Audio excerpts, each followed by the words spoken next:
전투복을 연상케 하는 위장복 무늬입니다. 평화를 상징하는 올림픽 대제전에 웬 전투복 무늬인지 모르겠습니다. 일본 축구협회의 설명으로는 위장 전투복 무늬가 전투력을 상승시켜서 승부욕을 북돋게 한다고 하는데 효과가 얼마나 있을지 모르겠습니다. 이 유니폼 디자인을 본 일본 네티즌들은 1만 개에 가까운 댓글을 달며 당장 교체하라고 발광을 하고 있습니다. 오늘의 템프라 뉴스. 평화의 제전, 올림픽에 전쟁을 연상케 하는 유니폼이라니 군대 축구가 시전될 것 같습니다. 뉴스와 댓글 살펴볼게요. 일본 축구대표 도쿄올림픽 유니폼은 위장 무늬를 첫 채용. 축구 일본 대표가 20년 도쿄올림픽에서 사용하는 유니폼에 처음으로 위장 형태의 유니폼을 채용한 것으로 21일 알려졌다. A대표, 즉 성인 대표, 그리고 세대별 대표 모두에게 적용된다. 일본 대표 유니폼은 2년에 한 번 새로운 디자인이 나오는데 현재의 모델은 러시아 월드컵 전년에 2017년 11월부터 착용하고 있다. 이번에는 11월 14일에 월드컵 아시아 2차 예선 키르기스스탄 원정에서 선보일 가능성이 높다. 올림픽 대표만 입는 게 아니고 성인 대표까지 다 입는 거네요. 이대로라면 도쿄올림픽 U22 일본 대표는 3일 후에 있는 국제 친선 경기인 기린컵 콜롬비아전에 처음으로 착용할 것으로 보인다. 내년의 올림픽은 55년 만에 자국 개최, 큰 일을 위해 준비된 유니폼은 그야말로 승부복이 된 것이다. 승부복이라서 전투복 유니폼을 채용한 듯합니다. 얼핏 보면은 우리나라 육군 반팔 생활복 같기도 한데요.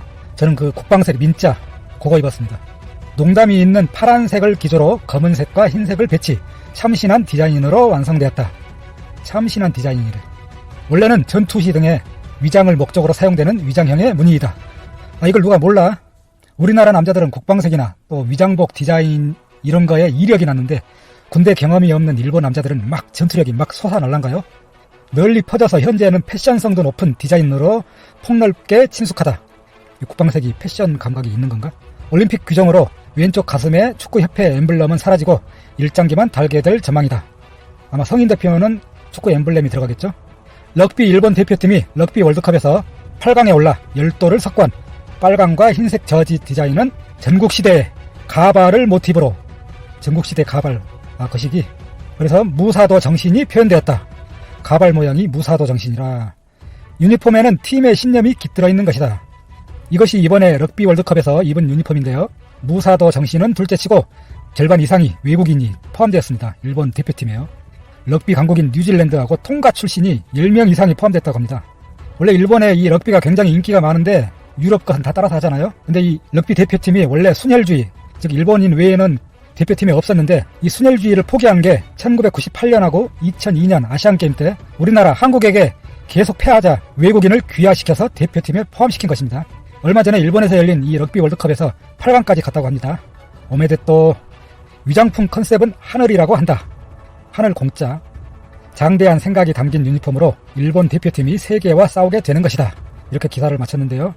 위장품의 컨셉이 하늘 공짜 한자를 사용했는데 이게 하늘 공짜이기도 하지만은 소라, 일본어로 소라라고 하는데 아오이 소라 알죠?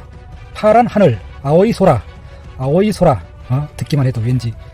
근데 이게 또 다른 의미로 텅 비어있는 이런 의미죠. 빌 공짜, 텅 비어있는 공짜.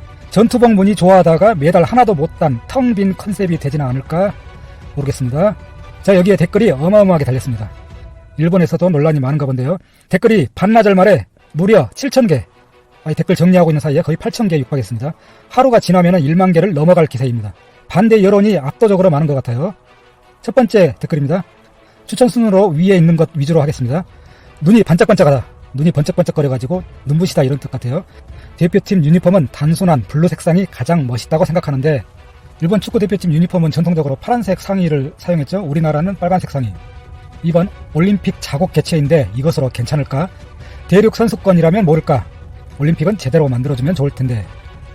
다음은 위장 무늬는 무언가 싸우려고 하는 느낌, 전쟁을 연상하는 사람도 있어서 결코 좋지 못한 것 같다. 지금이라도 늦지 않았으니 당장 바꿔라. 자국 개최이고 공격적이고 멋지다라고 생각하는 거냐? 손티난다. 초딩이 입는 일상 셔츠인가? 아디다스의 취향은 정말 이해 불가다. 일본 스폰서는 아디다스고요. 우리나라는 나이키. 우리나라도 이제 나이키에서 좀 벗어나서 좀 딴 제품 해볼 만도 한데. 5번 스포츠 평화의 대전이어야 할 올림픽에서 전쟁을 연상시키는 위장무늬라니 피치 위에서 아군을 찾아야 하는 거냐? 6번 스포츠는 전쟁이 아니다. 전투 이미지를 할 필요가 없고 전쟁을 경험한 분들의 마음을 아프게 하는 거 아닌가? 어린 선수들에게 올림픽 대표니까 어린 선수들에게 전쟁을 연상시키는 복장으로 타국과 경기를 시키다니 슬프다. 다음 7번. 추천 상위 랭크 중에서 유일하게 약간 긍정적인 반응입니다. 그만들 하시죠. 심플하니 좋구만. 8번. 연령대 대표 상관없이 모두 착용하는 것은 상상할 수 없다. 그만두면 좋겠다.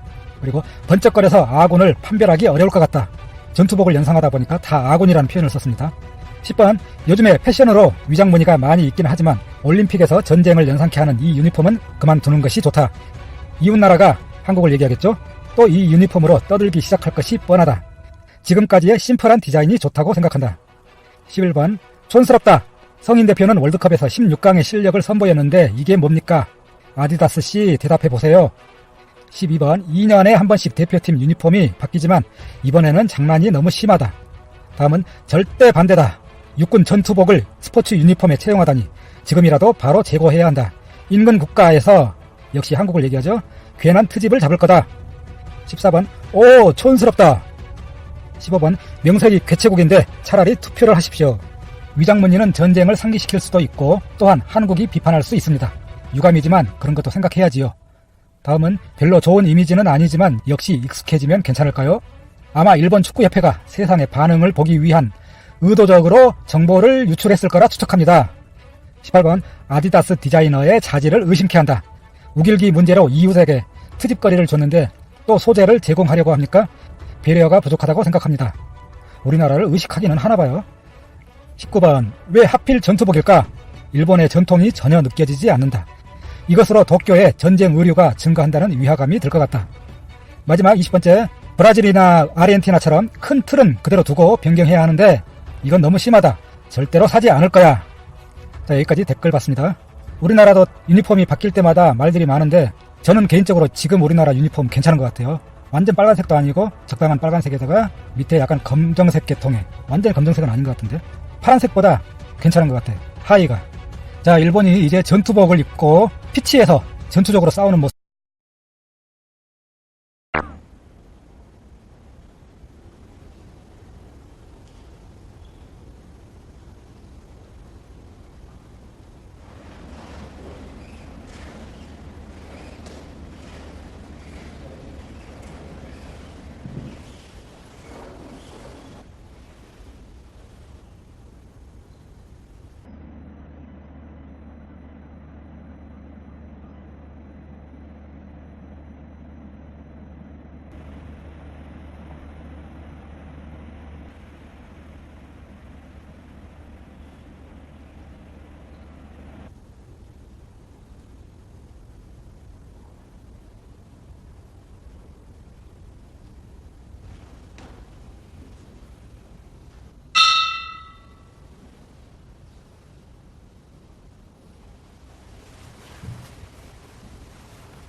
先に日本国憲法及び皇室典範特例法の定めるところにより行為を継承いたしました。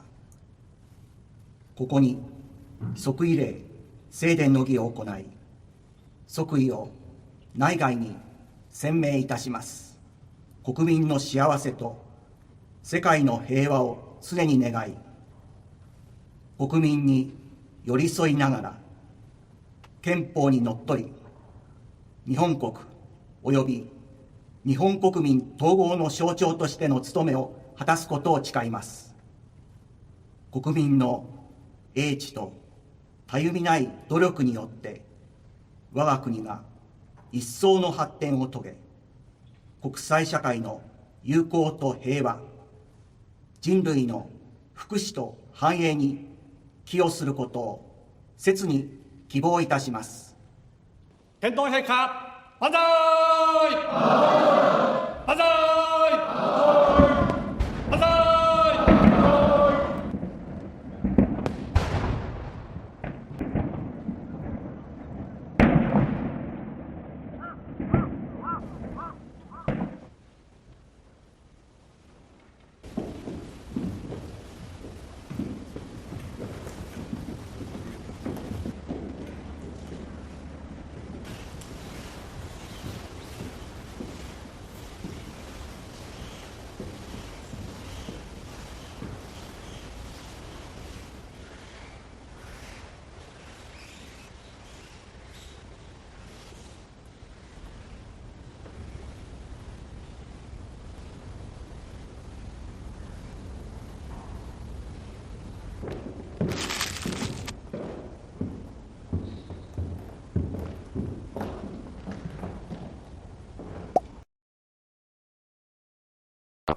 자, 소프트뱅크가 투자한 이 위워크 실적이 문제가 됐습니다. 2018년 기준에 18억 달러 매출에 16억 달러 적자, 2019년 상반기에는 15억 달러 매출에 7억 달러 적자가 나면서 구조조정까지 들어간 거예요. 자, 그러면서 이 위워크 공유 사무실에 대한 신화가 흔들리기 시작하고 기업 자산 가치도 한때 470억 달러까지 갔다가 100억 달러까지 떨어지게 됩니다. 자, 그래서 손정희 회장은 어떤 선택을 내렸냐? 일단은 추가 투자 결정을 하면서 경영권을 인수했어요. 근데 이 위워크의 이제 적자 확대에 대해서 아무래도 이 CEO 탓을 하는 것 같다. 왜냐면 CEO가 너무 방만하게 경영을 했고 뭐 여러 가지 주주들의 이익을 해치는 행동을 했다. 이렇게 보는 거죠. 그래서 100억 달러를 더 투자해서 70% 지분 확보하고 소프트뱅크에서 직접 경영하겠다. 자, 그래서 이미 106억 달러 투입됐는데 여기에 100억 달러 추가 투입이 결정된 거죠. 그러면 오늘 이게 성공할 수 있는 모델인가? 한국의 공유 사무실 사업을 보면서 한번 여러분께 말씀드려 보겠습니다. 저는 왜 이게 한국과 관련이 있나요? 물어보실 분들 많을 건데 한국 시장이 지금 공유 사무실 시장이 되게 치열하게 전개되어 있고 그거에 따라서 부동산 거품도 많이 형성되어 있는 부분도 있거든요. 같이 말씀드리겠습니다. 자, 그동안 국내 대형 오피스 시장의 주요 이슈가 뭔지 아시나요? 바로 공실입니다. 공실. 자, 대형, 소형, 중소형 뭐 할 거 없이 자, 도심 지역, 강남 지역, 여의도 모두 두 자릿수 공실률이 높기 때문에 자, 이 공실을 어떻게 채워나갈까가 이 빌딩 관리업체의 가장 큰 고민이었습니다. 근데 이렇게 공실이 많음에도 불구하고 공급이 계속 이어지다 보니까 오래된 빌딩 삐부시고 더 높게 짓고 도심 지역에서 재개발해서 오피스 짓고 이런 식으로 진행되다 보니까 아이고 야 큰일 났다. 그래서 2017년까지에도 오피스, 대형 오피스 시장은 찬밥이었어요. 근데 2016년부터 공유 사무실이란 구세주가 나타납니다. 자, 무엇이냐? 도심의 대형 빌딩에 공유 오피스텔이 입찰을 하면서 공실률이 크게 낮아졌다는 거죠. 얼마나 늘어났냐? 2016년에 99개 지점이었는데 2018년에 192개 지점으로 늘어났더라. 그런데 이 공유 오피스가 자, 공유 사무실이 무엇인지 간단하게만 접어들어 볼게요. 자, 오늘 말씀드릴 공유 사무실 특히 프라임급 이제 높은 등급의 공유 사무실은요, 일단은 강남 쪽에 일면도로에 위치한 프라임급 오피스텔을 임대를 해서, 자, 이것을 다 칸막이 공사를 해서 이렇게 바꾸는 거예요. 자, 공용 공간을 많이 빼고, 나머지 사무실은 고시원처럼 작게 만들어가지고 같이 쓰는 거를 공유 사무실이라고 해요. 자, 근데 위워크가 2016년 8월에 한국에 첫 지출하고 3년 만에 지점을 18개를 늘렸는데, 단순하게 사무실 한 층을 쓰는 게 아니라 건물 전체를 쓰는 경우도 있고, 대형 사무실 같은 경우는 몇 개 층을 쓸 정도로 많은 공급을 했던 부분이거든요. 이거 투자다가 위워크에서 적자가 많이 난 거예요. 자, 근데 이런 사무실 누가 쓸까요? 주로 외국계 기업의 스타트 사무실, 해외 법인에서 이제 국내 법인 만들 때 시작할 때 이런 사무실을 많이 사용을 하고요. 대기업의 프로젝트 수행 사무실 아니면 대기업의 공간이 부족하거나 어떤 특수 업무 프로젝트 단위를 수행할 때 위치 좋은 여기서 사무실 구해놓고 하는 경우가 많아요. 그리고 전문직, 법률사무소나 설계사무소 중에서 규모를 좀 작게 하는 분들이 이 사무실에서 시작하는 분이 많더라. 자, 근데 여기 가격 얼마일까요? 분명히 제일 좋은 위치에 사무실을 구해다가 삐꺼번쩍하게 인테리어한 다음에 좌석을 나눴어요. 공용 공간도 많이 들어갈 거고 일반적인 사무실 공간은 제한되는데, 자, 그럼 얼마를 받을까요? 일반적으로 프라이빗 룸에서 독립적으로 업무 가능한 공간은 한 1인당 60만원에서 70만원 정도 받습니다. 그러면은 4인 사무실 기준으로 최소 150만원에서 250만원 정도가 필요해요. 이것도 창가가 있냐 없냐에 따라서 가격이 많이 다른데, 창가가 없으면 솔직히 이용할 필요가 없는 거죠. 왜냐, 냉난방이 쉽지가 않은 부분이니까. 그래서 창가 쪽 있는 곳은 한 200만원에서 250만원 정도 받아요. 자, 그러다 보니까 일반적으로 창업하는 사람들은 여기에 들어올 수 없고, 아까 말씀드렸다시피 해외 법인의 스타트 사무실이나 아니면은 대기업들의 프로젝트 사무실, 전문직들의 이제 사무실로 많이 이용되는데, 그러다 보니까 이용 수요가 한정적이에요. 그런데 이렇게 제한된 수요인 상황인데 공급은 너무 많이 이루어졌더라. 게다가 이제 자기네들 건물을 갖고 있는 대기업들도 많이 뛰어들었어요. 현대카드, 스튜디오 블랙부터 하나, 신세계, 롯데, LG까지 공유 사무실에 뛰어들면서 그 규모도 엄청 많이 공급을 했더라. 자, 그러다 보니까 어차피 얘네들이 있는 위치 다 뻔해요. 강남역, 선릉역, 역삼역, 광화문역 이런 식으로 원래 있는 자리 뻔한데 비슷한 위치에 이런 프라임급 공유 사무실이 너무 많이 생겨버린 거죠. 그런데 실제 창업자들이 많이 찾는 가격대가 이런 가격대가 아니에요. 아까 거의 1인당 60, 70만 원 말씀드렸는데 실질적으로 좌석 가격 25만 원에서 40만 원대가 가장 많이 써요. 대표적으로 르오봇이라는 브랜드가 있죠. 자, 그래서 둘이서 사용할 때 주변에 오피스텔 빌리는 거라고 큰 차이가 없고 한 4인, 5인 썼을 때 주변에 한 10평 내외에 중소형 사무실 쓰는 거랑 큰 차이가 없어. 어디 갈까 고민할 정도의 금액대에 수요가 많이 있는 거지. 저런 식으로 한 3, 4명 쓸 때 정말 뭐 굉장히 큰 사무실을 주는 것도 아니에요. 그 200만 원짜리 사무실이 책상 4개 간신히 책상 4개에다가 서랍장 한두 개 간신히 들어가는 좁은 구조인데 그만큼 비싸게 받으니까 수요가 적어지는 거예요. 보이는 부분은 되게 잘 해놨는데 실제적으로 크기는 되게 작게 해놨더라. 그래서 저는 손정희 매장에 대해서는 잘 모르겠지만 자, 이번만큼 위워크 투자만큼은 분명히 한계가 있을 것이다. 일단은 진입 장벽이 없어요. 그러다 보니까 경쟁자가 많이 있고요. 수요가 한정적이에요. 자, 이런 식으로 프라임급